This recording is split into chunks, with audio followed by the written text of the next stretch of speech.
Και συνεχίζουμε.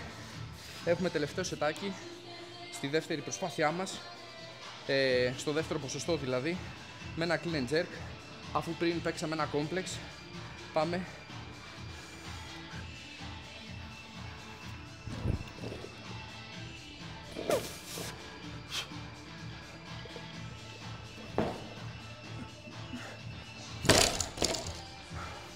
Βλέπετε, αυτό που θέλουμε να προσέχουμε πάντα σε αυτή την άσκηση είναι να έχουμε ένα καλό μπάσιμο στο jerk, να πέφτουμε χαμηλά και να μην βιαζόμαστε.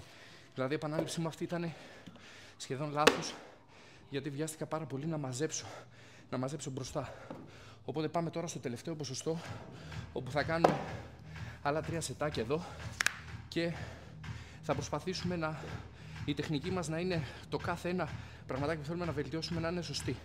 Για πάμε για τη δεύτερη προσπάθεια, για την πρώτη προσπάθεια σε αυτό το ποσοστό.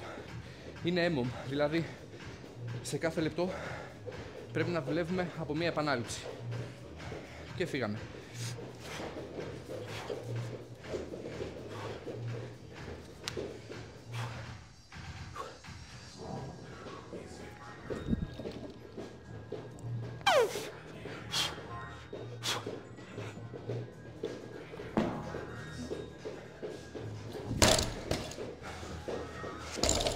Καλό ήτανε, αλλά βλέπετε συνεχίζω το ίδιο λάθος.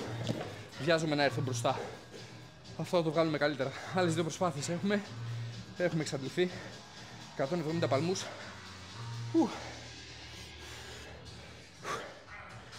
Το νούμερο 1 σε αυτές τις ασκήσεις είναι να μπορούμε να βελτιώνουμε το κάθε λάθος μας με μικρές ασκησούλες βοηθητικές, οι οποίες θα μπορέσουν να μας βελτιώσουν σε κάθε λεπτομέρεια που χρειαζόμαστε.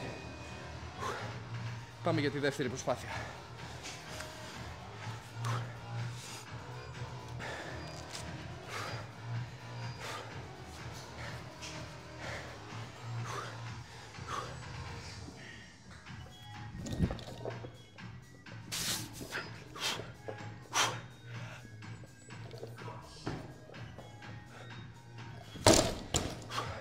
Μπήκαμε ωραία από κάτω, κάτσαμε ωραία, βελτίωσαμε λαθάκια, τα οποία παίρνουν κι άλλο βελτίωση.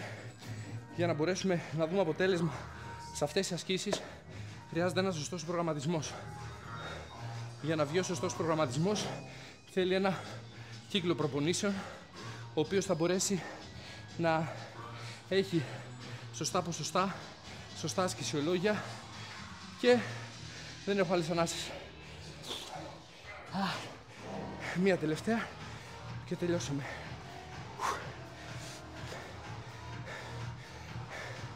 ...80% ποσοστό με την τελευταία επανάληψη. Να ξεκινάω στους 170 παλμούς. Άρση βαρών σου λέει μετά. Πάνω η επόμενη συνέντευξη θα είναι δικιά σου, Τελευταία. Τελευταία και καλύτερη.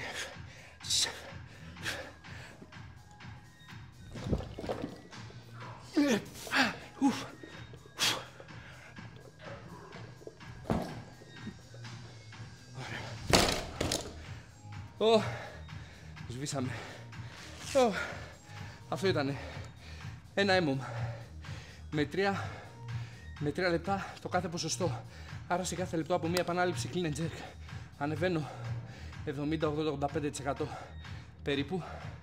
Ένας αρχάριος μπορεί να δουλέψει 60-70-75, 50-60-65 και εννοείται ότι σε κάθε λεπτό αυτό που κοιτάμε είναι να δουλεύουμε σωστά την τεχνική. Εγώ αυτό που κοιτάω εδώ να δουλέψω με τον προπονητή είναι την αντοχή στη δύναμη, γιατί βλέπετε ανεβάζω αρκετά ποσοστά, δουλεύω ψηλά σε παλμούς, όποτε θέλουμε να χτίσουμε τη δύναμή μας. Ελπίζω να είσαι και εσύ έτοιμος.